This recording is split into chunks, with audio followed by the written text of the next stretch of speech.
Bonjour, voici le sixième épisode de la vie de Jean-Sébastien Bach. Je vous ai mis une orchestration d'une de ses œuvres les plus célèbres, la Toccata et fugue en ré mineur. Pourquoi je vous ai mis une orchestration alors que d'habitude on l'entend jouer aux grandes orgues ou alors il y a des adaptations, des transcriptions pour le piano également. Elle est fabuleuse à jouer, même au piano, alors qu'on est privé du pédalier, mais bon, il y a moyen de faire des sauts de main et de rendre toute la puissance des basses, même à un piano.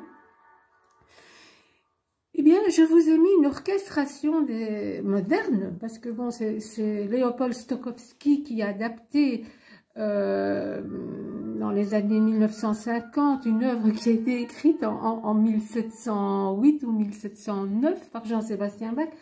Donc, je vous ai mis ça parce que dans l'épisode précédent, je vous ai dit que Jean-Sébastien Bach avait claqué la porte de son poste d'organiste à Arnstadt et qu'il est parti à Mulhouse où il est resté 2 ans, encore comme organiste, plein de bonne volonté, et où il a exactement vécu le même problème qu'à Arnstadt. C'est qu'on trouvait que la musique prenait trop d'importance pendant le culte et distrayait les gens de la prière et de l'intériorité. Et donc, il a dû encore une fois quitter. Il l'a fait avec beaucoup de modération, par une très belle lettre, disant qu'il avait patienté, qu'il avait fait tout pour s'adapter aux exigences piétistes de la réforme, mais qu'il ne pouvait pas et qu'il demandait son congé pour pouvoir continuer son évolution et sa création musicale, parce qu'il était tenté par l'orchestration. Ce qui est très en avance pour cette époque-là, où on jouait surtout dans des toutes petites formations, un clavecin, un alto, un violon, parfois une trompette ou une flûte. Et bon, Bach connaissant l'orgue à fond, il arrivait même à les restaurer. Il était craint de tous les facteurs de piano. C'est pas un facteur de lettres, hein, c'est le nom du métier de l'artisan de l'orgue. On appelle ça un facteur. Pour le piano aussi. Donc, celui qui a conçu un instrument à clavier est un facteur. Celui qui conçoit des instruments à cordes est un luthier. Voilà, comme ça, vous n'allez pas être étonné d'entendre le terme de facteur. Et donc, Bach connaissait sur le bout des doigts le jeu des grandes orgues et la facture des orgues. Mais il était tenté par l'orchestration. Qu'est-ce que c'est que l'orchestration? Eh bien, c'est de transposer une œuvre qu'on a composée sur un instrument unique. Bon, si vous avez une guitare, c'est sur la guitare. Si c'est un piano, c'est le piano. Si c'est au violon, c'est le violon. Et on veut rendre une puissance sonore grâce à l'ajout d'autres instruments. Des instruments à vent, comme la trompette, comme le cor, des instruments à cordes frottées comme les violons, les altos, des instruments à percussion aussi, hein.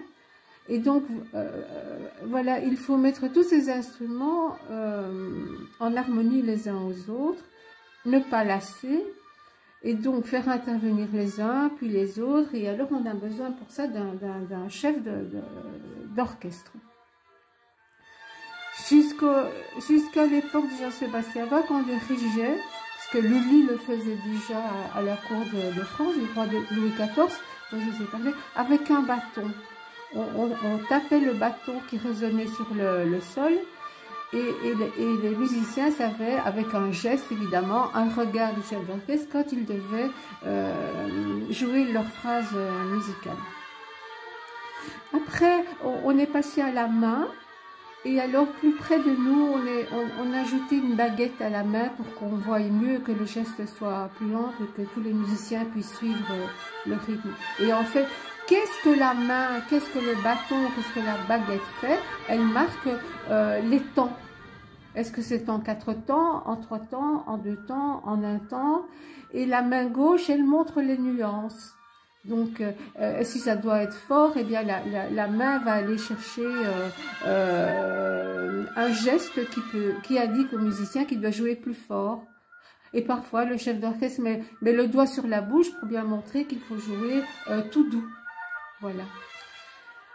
Et donc ça, ici, c'est Léopold Stokowski qui a adapté l'œuvre de Jean-Sébastien Bach. On voit d'ailleurs les grandes orgues au fond, voyez-vous, de l'orchestre derrière un chœur avec H, c'est H. Donc le chœur, c'est ce qu'on appelle maintenant bien couramment dans les villages, les petites villes, une chorale.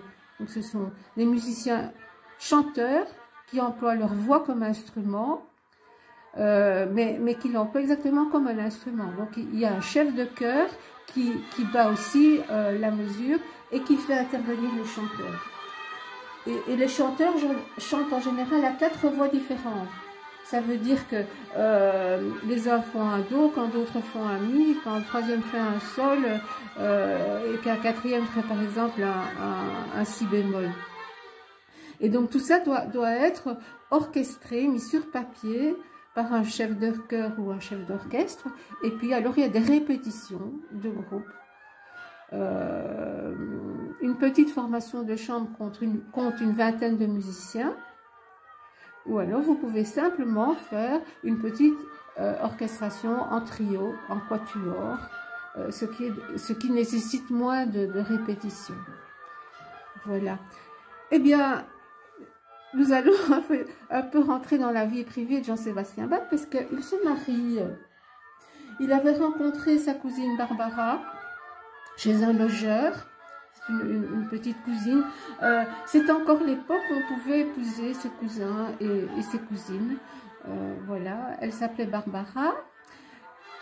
On ne pouvait pas se marier si on n'avait pas de quoi nourrir une famille. C'était une obligation de pouvoir subvenir aux besoins de sa famille. Et donc, Bach va recevoir un petit héritage d'une tante qui décède et qui va lui permettre d'épouser sa cousine. En plus, à cette époque-là, donc maintenant il est à Mulhouse, on payait également le musicien par un logis, un logement donc, du vin, parce que on buvait beaucoup de vin, pas par vice à cette époque-là, mais c'est parce que comme il y avait des épidémies de peste ou d'autres épidémies et qu'on pensait que c'était des bêtes qui pouvaient empoisonner l'eau de source, on poussait les gens à boire du vin, parce que bon, du vin c'est de l'alcool, et d'office, on ne peut pas être intoxiqué par de l'alcool. Et donc, on payait le musicien avec du vin et aussi un logis et du bois de chauffage. Et donc, et le reste de sa rémunération lui était donné en argent de l'époque. Alors, il va rester 2 ans, et puis bon, sa femme attend un enfant, donc il va devenir papa. Et donc, pour lui, c'est un stimuli. Il veut encore évoluer dans son poste. Et il y a un poste qui se libère à Weimar. Le duc de Weimar engage un Concertmeister, donc un directeur d'orchestre. Et il doit passer un concours. Mais on le connaît déjà. D'abord, il a une très bonne réputation. Il est l'ami de Telemann, qui va même être le parrain de son premier enfant. Telemann était un géant de la musique. Il a composé plus de 6000 œuvres. Vous imaginez, il y a 365 jours par an, faire 6000 œuvres, la quantité d'œuvres qu'il faut composer tous les jours pour arriver à cela. Et donc, il gagne le concours d'entrée auprès du duc de Weimar et il est nommé alors Concertmeister. Et le duc de Weimar est aussi protestant, mais un protestant, on va dire orthodoxe, pas piétiste. Dans piétiste, vous avez la racine du mot piété, ça veut dire que c'est la prière qui l'emporte, l'intériorité qui l'emporte. Mais l'autre, on va dire, l'autre manière d'appréhender la religion protestante est celle de Martin Luther, qui était musicien, et où, alors c'est la musique qui l'emporte sur la prière, parce que la musique est à la gloire de Dieu, et dans la musique, on peut faire dialoguer des voix, dont soit entre un homme et une femme, soit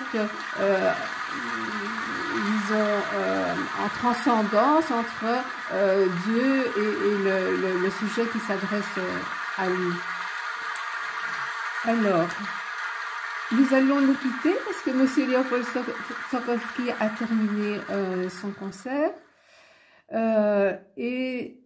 Eh bien, je vous donne rendez-vous pour un 7e épisode de la vie de Bach, donc à Weimar, où il sera particulièrement brillant et où alors il va momentanément composer toujours pour l'église, hein, et il va toujours recouvrir l'habit d'organiste même pour le duc de Weimar, mais quand il y a un orchestre et des musiciens au service du duc, il va commencer à composer pour l'orchestre.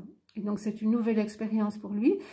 Et encore une fois, heureusement pour nous, parce que là nous allons avoir des œuvres profanes. Donc on emploie le mot profane, pas dans le sens de profanation, ce n'est pas un délit, c'est dans le sens de la musique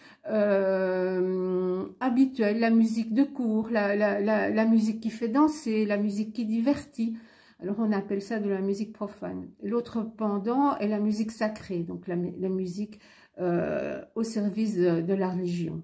Voilà, et bien donc là, il va commencer à avoir une carrière de musicien au service, on va dire, de la joie de vivre, de la danse, de la fête, et il est très brillant. C'est un Bach plein de joie, plein de couleurs d'orchestre magnifiques que je vous invite à découvrir dans les épisodes suivants. Je vous remercie infiniment. À bientôt.